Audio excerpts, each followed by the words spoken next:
beat. I'm Cindy from Key Community Management. And I'm Jennifer, and this is Elvis. This is Jamie Condor with us today. She's a community manager on our staff as well. So our subject today we're going to talk about is how to have a successful homeowners association annual meeting and budget ratification meeting. We have found over the years that this process can be overwhelming for board members, and so it is helpful for them to work with a management company to just learn best practices and just some tips for how to do it both legally and just to make the meeting flow well. That's correct, and that's such a good point, Cindy. So I think that the main concern for people is when they come to the annual meetings, everybody wants to make sure that it runs smoothly and everybody cooperates and everybody sticks to the agenda and what's going on. So Jamie, when you're dealing with the annual meetings and you're conducting yours in the various communities you have, how do you find that achieving the quorum that you need for that particular community, how is that achieved? Well, for those of you who don't know what a quorum is, every community has a percentage in their bylaws. The minimum is 10% of the community owners. So, for example, if you have 100 members and your quorum is 10%, then 10 people would need to be there. Offering an incentive, to the meeting, such as food or refreshments. Coffee is a good one. Gift cards, sort of like a door prize type thing, a raffle type thing at the door is always a good idea. Anything to sort of get them to come together. Having vendors on the agenda, something that the community might be interested in. Possibly that is a community officer that can give some of the statuses of different events within the community. That pool representative, landscaping representative is also a good one. Other items that the community might be interested in is always a good idea. Putting it out in your meeting notices, in your newsletters, on your e-blast websites. The more they see the date and the time, the more apt you are to get a good result from your effort. Getting the date and time out there is always a good idea. That is great information. All throughout the year. That is so good. Yes. Thank you for that. And yes. But I do have another question for you. When the residents and the homeowners are arriving, and there's so many, and you have some communities where there's just a ridiculous amount of people. Right. How do you find is the best way, the most effective way to get them in and get them seated in an appropriate manner? What I like to do when I have a large community is create 3 or 4 lines for people to sign in. Make it easy for them. Have a alphabetized sign-in sheet by their last name so that it's easy to find. Have the information in a pack all together, not in separate sheets of paper. Just they can sign in. You can hand them the information all together at once is always very helpful. Having one person to do the proxies and handle that process is always a good idea. Pull your resources and get one person to handle just the proxies is always a good idea. Excellent. Yes. That's good. That's great. Yeah. So what do you recommend for setting the tone for the meeting? We've all had meetings where we know people are going to come that are upset about something or concerned. And of course, when people are upset, you don't have a problem reaching a quorum in those meetings because they all come with the same agenda. That's right. Right? So it's interesting. So what do you do to try to help, have a positive sort of atmosphere for our meeting? I definitely think greeting the homeowners is number one. Not only the community manager should greet the homeowners, you should get the board involved to greet the homeowners as well. It just creates a warm atmosphere. It's not an us against them type thing, and it brings everybody together as a community if they're not sitting behind a table when not everyone's coming in, and they can shake hands. And a lot of times you talk to these people, the members on the phone, board members do, you email with them. It's always good to put a face, with a name and make it more personable. Yes, for sure. Well, and after all, they are elected by the homeowners. That's correct. So you don't want to feel like they're this separate group that has all this power, So I think that's great advice. So what are some tips maybe for flowing through the meeting agenda and having a smooth meeting altogether? let all the board members talk. Give them items. Talk with the boards ahead of time. Sort of teach them how to do this. Letting one person talk throughout the entire meeting can get boring.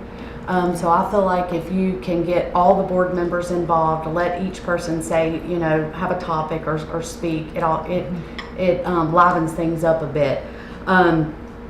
The question and answer time, it's better to save that at the end of the meeting. That way you can get through all your agenda items and you're not having people, ask questions all throughout the meeting. Get through your agenda items first and then do your Q&A to avoid going over the time limit. A PowerPoint presentation, some kind of visual aid also helps. Very good, yes. It also helps in, creating keeping the agenda on topic and keeping a time, where they can actually see it on a screen is always good too. Teaching the board about Robert's Rules of Order. There is an order to this meeting, and staying on topic. It is personable, and you want to speak, and you want everybody to feel warm. But staying on topic. I mean, it is an annual meeting. You have items to discuss, so just try to, stay in the order. So that kind of brings up, that kind of brings up a good point, because it just made me think about something. What if you have a homeowner that comes in and is belligerent, my grass is always, you're always sending me letters, but I cut it every day. Yes. And they're just going off topic, they're out of control. What do you suggest that should be done? Pinpointing who those homeowners are ahead of the meeting is always a good, of course you want to greet, and you want to, you just don't want to engage in their complaints per se. Having a security officer or police presence is always helpful. It just sort of helps set the tone that this is a meeting, there is order here, and it's not going to get out of order. Yeah. Having someone from the law office, the HOA, the representative, is always another good idea.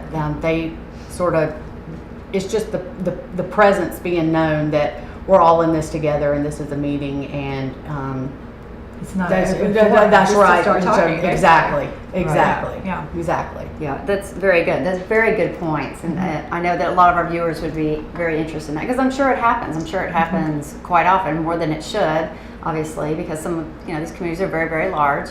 But thank you very much, Amy. That was great. One thing I want to mention too, Jennifer, is it's hard to get a meeting back on track when that happens, it is. and it has happened where there's a great interruption, and then people start to have some fear because there's some out of control people. And really, you haven't covered the agenda, so what do you do? And that's tough to get back and have people be calm and orderly, and just conduct business as normal. Yeah, so absolutely. Try to not let it happen in the beginning. Right. So Cindy, let me ask you this: is the budget ratification process ever tend to be confusing to the board members or the residents? It does, and I'm sure, Jamie, you find that as well. Sometimes we'll have a community that we're working with, a new community, and they have always had a show of hands for people to approve the budget. Right. And that does seem like the thing to do, logically. But for homeowners associations, the process is, first of all, you do not have to have a quorum in order to ratify the budget. So that quorum requirement for the annual meeting does not apply to this process. In fact, sometimes they have a separate meeting for the ratification of the budget. So once you present the budget for the upcoming year and talk about the current year's financials and go over it, really it's ratified unless a majority of the homeowners in the entire community reject it. So whether that's in person or by proxy, it's not the people that are there, the majority of the people there, voting and rejecting it. And so there's no yes vote, in other words.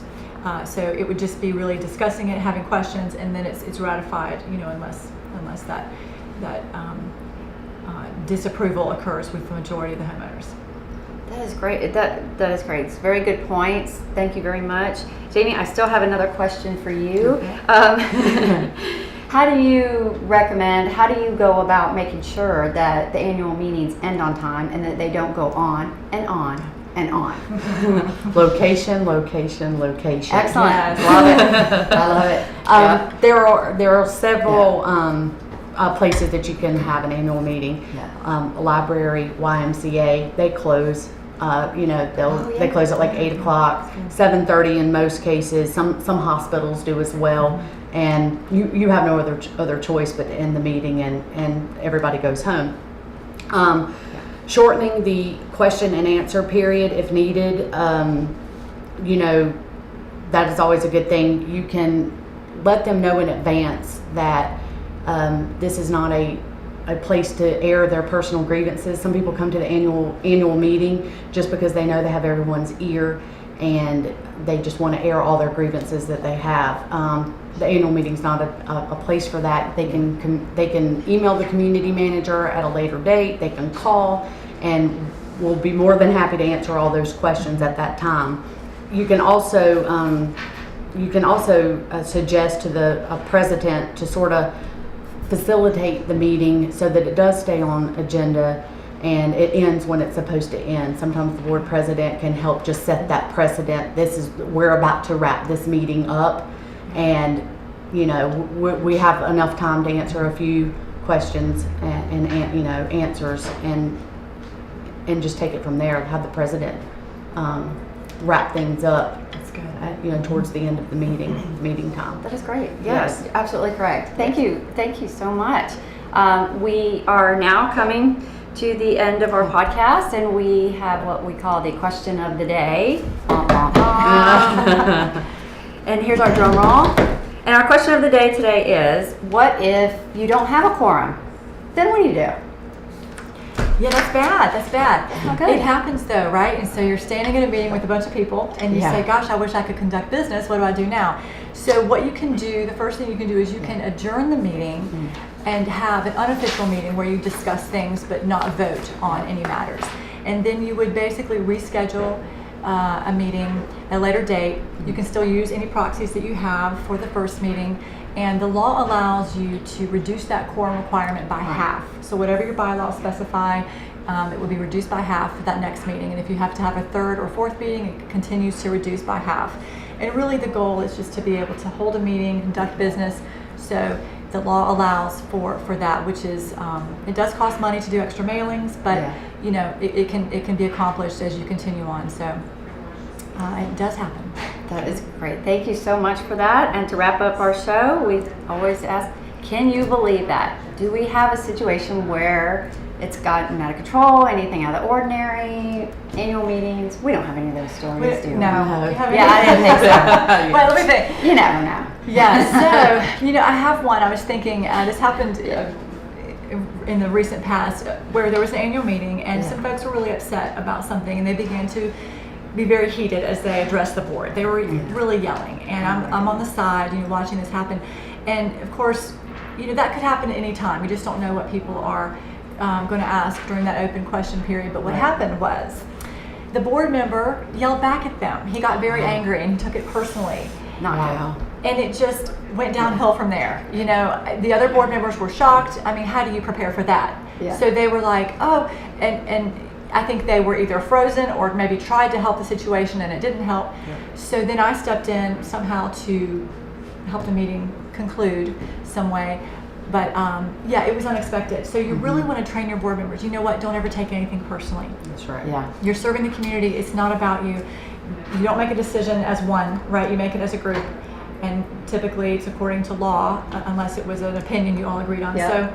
So there you go. Again, what not to do. What not to do. Thank you for joining us today on the HOA Beat. Bye. See you next time.